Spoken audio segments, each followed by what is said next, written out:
Hello everyone, welcome back to my channel. আমি জয়া, তোমরা দেখছো জয়া মিলন ইউটিউব চ্যানেল। আশা করি সবাই ভালো আছো আর সুস্থ আছো। আমরাও মোটামুটি ভালোই আছি।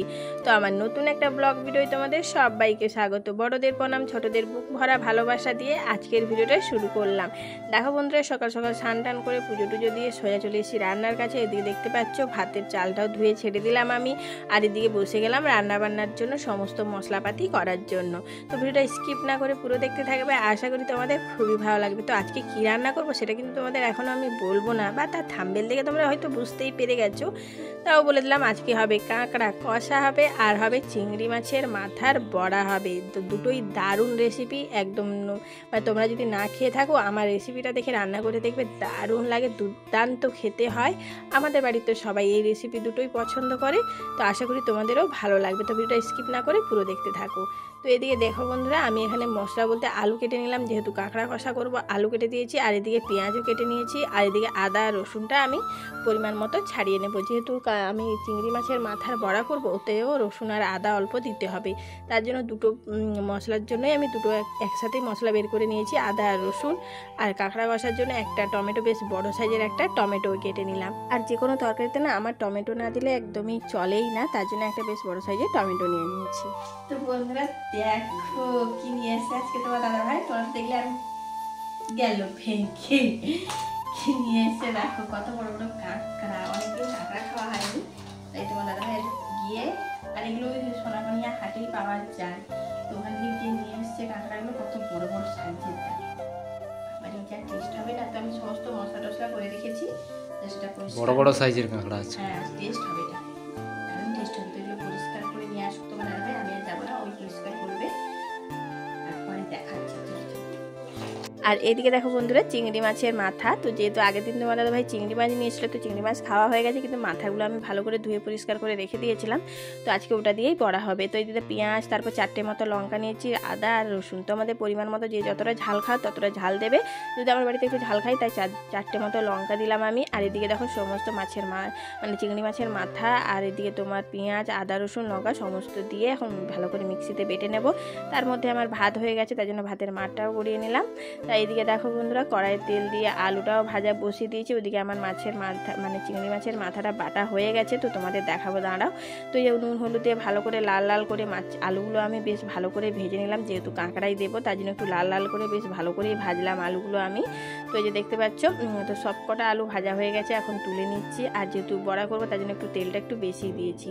আর এদিকে দেখো চিংড়ি মাছের মাথাগুলো বেটে নিয়েছি আমি, আর একটু মানে বেশি মিহি করে বাটবে না, একটু দানা দানা যেন থাকে, তাহলে সেরকমভাবেই বাটবে, তাহলে খেতে বেশ ভালো লাগে। এখানে দেখো বেশ 2 থেকে আড়াই চামচ মতো আমি বেসন দিয়ে দিলাম, আর অতিরিক্ত বেসন দেবে না, তাহলে খেতে তেমন একটা টেস্ট পাবে না। তো আরেকটু দিলাম হলুদ, আর একটু দেবো লঙ্কা, মানে লঙ্কার গুঁড়ো দেবো না, যেহেতু লঙ্কা বেটেছি। আর একটু দিয়ে দিলাম পরিমাণ মতো স্বাদ অনুপাতে নুন দিলাম। তো তোমরা নুনটা একটু দেখে শুনে দেবে, নুন বেশি হয়ে গেলে যে কোনো বড়াতে না টেস্ট আসে না বা ভালো লাগে না খেতে, তাই নুনটা একটু দেখে শুনে দেবে। তো এই যে দেখো এখন সমস্ত ভালো করে মাখানো হয়ে গেছে আমার। তো এখন আমি তেলটাও আমার গরম হয়ে গেছে, তখন ছোট ছোট করে বড়া দিয়ে দেবো। তো এই যে দেখো ছোট ছোট করে বড়া দিয়ে দিচ্ছি, আর যেহেতু তেলটা অনেকটা পরিমাণে দিয়েছি, যেহেতু বড়া ভাজবো তার মানে তেলটা একটু বেশি লাগে। তো এদিকে দেখো কত সুন্দরভাবে লাল লাল করে, বেশ সুন্দর করে লাল লাল করে বড়াগুলো ভেজে নিয়েছি আমি। দেখতে কেমন লাগছে বলো? দারুণ লাগে, যেমন দেখতে লাগছে তেমন খেতেও দারুণ লাগে। আর যে কোনো বড়া একটু গরম গরম না খেতে বেশ ভালোই লাগে। আর এদিকে দেখো তোমার দাদাভাইকে দিয়ে দিচ্ছি একটা বড় কাজ, হলো কাঁকড়া পরিষ্কার করা। তো তোমার দাদাভাই কাঁকড়া নিয়ে চলে এসছে এখানে খলপাড়ে পরিষ্কার করার জন্য, যেহেতু আমি রান্নাবান্না করছিলাম, তাই তোমার দাদাভাইকে দায়িত্বটা দিলাম যে কাঁকড়াটা পরিষ্কার করে দাও। আর আজকে কাঁকড়াটা না বেশ বড় বড় কাঁকড়া নিয়ে এসছে, মানে কী বলবো, আর তার দাঁড়গুলোও বেশ বড় বড়। আর কাঁকড়া বেশি বড় বড় হলে খেতে ভালো লাগে। আমার তো পুকুরে যে দেশি কাঁকড়া হয় না, ওটা আগে ছোটো সময় প্রচুর খেয়েছি আমরা, কিন্তু এখন আর ওটা যেহেতু পুকুরে আর মানে লুপ্তই হয়ে গেছে, দেখতে তো এখন তেমন একটা পাওয়া যায় না পুকুরে। আগে প্রচুর পুকুরে দেখতে পাওয়া যেত, এখন তো তেমন একটা পাওয়া যায় না, আর খাওয়াও হয় না। তাই আমার বাড়িতে প্রায় মাঝে মধ্যেই কাঁকড়া তোমার দাদাভাই বাজার গেলেই নিয়ে আসে। আর কাঁকড়া খেতে যেহেতু আমার বাড়িতে আমার ছেলে কেন, আমি কেন, তোমার দাদাভাই কেন, সবারই খুব পছন্দ কাঁকড়া আমাদের, তার জন্য। তো এদিকে তো তোমার দাদাভাই কাঁকড়া বেশ সুন্দর পরিষ্কার করে ধুয়ে দিয়ে দিয়েছে আমাকে। এদিকে আমি দেখো ভাজার জন্য পুরো রেডি।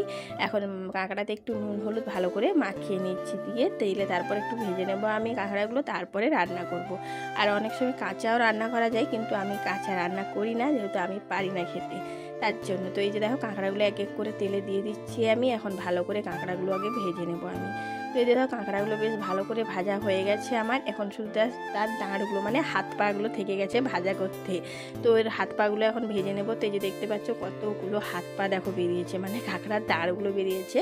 তো এগুলো এখন ভালো করে লাল লাল করে ভেজে নিচ্ছি। দেখতে পাচ্ছ লাল লাল করে ভাজার জন্য কালারটাও পুরো চেঞ্জ হয়ে গেছে।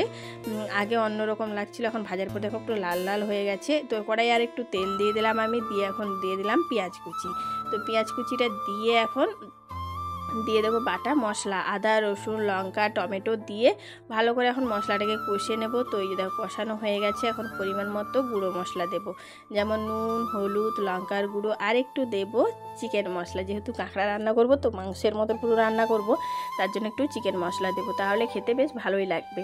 তো এই যে দেখতে পাচ্ছ গুঁড়ো মশলা সমস্ত দেওয়া শেষ আমার। তো এখন একটু জল দিয়ে দিলাম, যেহেতু গুঁড়ো মশলা দিলাম না হলে লেগে যাবে তলায়, তো পুড়ে গেলে তেমন একটা মশলাটার স্বাদ পাওয়া যাবে না। আর একটু দিয়ে দিলাম ধনে পাতা দিয়ে এখন ভালো করে মশলাটাকে কষিয়ে নিয়েছি। দেখতে পাচ্ছ ভালোভাবেই কষানো হয়ে গেছে আমার। তো এখন ভেজে রাখা আলু আর কাঁকড়াটা দিয়ে দিলাম, দিয়ে এখন ভালো করে কষাবো মশলার সাথে যতক্ষণ না মশলাটা ভালো করে কাঁকড়ার সাথে মিশে যায়। তো এই যে দেখো ভালো করে কষানো হয়ে গেছে আমার। এখন পরিমাণ মতো জল দিয়ে দিলাম, দিয়ে এখন ভালো করে ফুটিয়ে নেব।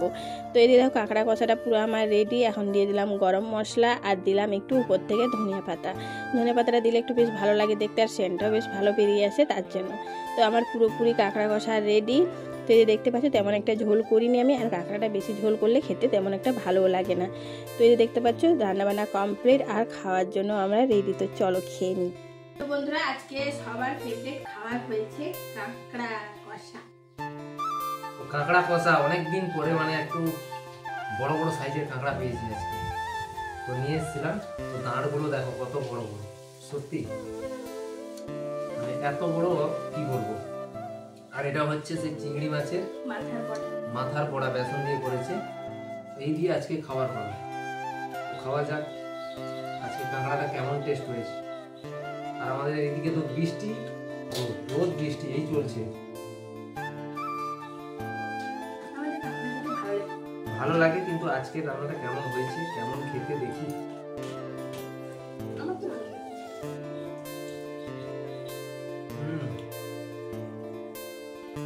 সত্যি কাঁকড়ার সত্যি টেস্ট একটা আলাদা, কি বলবো। আজ বড় সাইজের কাঁকড়া ছিল আর ধনে পাতা আজকে দিয়েছি, হেভি লাগছে সত্যি।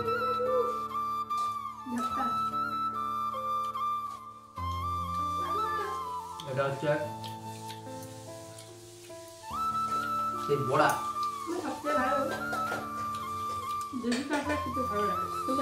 দেশি কাঁকড়া এখন নেই। আগে আমরা ছোট যখন ছিলাম কত খেতাম। কাঁকড়াটা খেয়ে দেখি। এই যে চিংড়ি মাছের মাথাটা বড়া করেছি, একটু টেস্ট লাগে খেতে। এই জন্য আমাদের বাড়িতে চিংড়ি মাছ দিলে মাথার বড়া করা হয়, খেলে দিলাম। তো এই মাথাগুলো ভালো করে কালকে আমি পরিষ্কার করেছিলাম, রেখে দিয়েছি। এই দাঁড়গুলো সত্যি খেয়ে মজা আছে, এর ভেতরে যে মরচাটা আছে না, টেস্ট হেভি।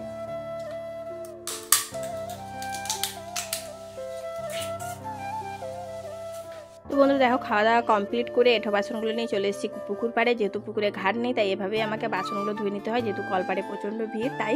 তো আজকের জন্য ভিডিওটা এই পর্যন্ত। যদি আমাদের ভিডিওগুলো তোমাদের ভালো লাগে তাহলে একটু লাইক শেয়ার কমেন্ট করে, আর যারা নতুন আছে প্লিজ সাবস্ক্রাইব করে দিয়ে আমাদের পাশে থাকবেন। দেখা হচ্ছে নেক্সট ব্লগে। সবাই ভালো থাকবেন সুস্থ থাকবেন, ধন্যবাদ।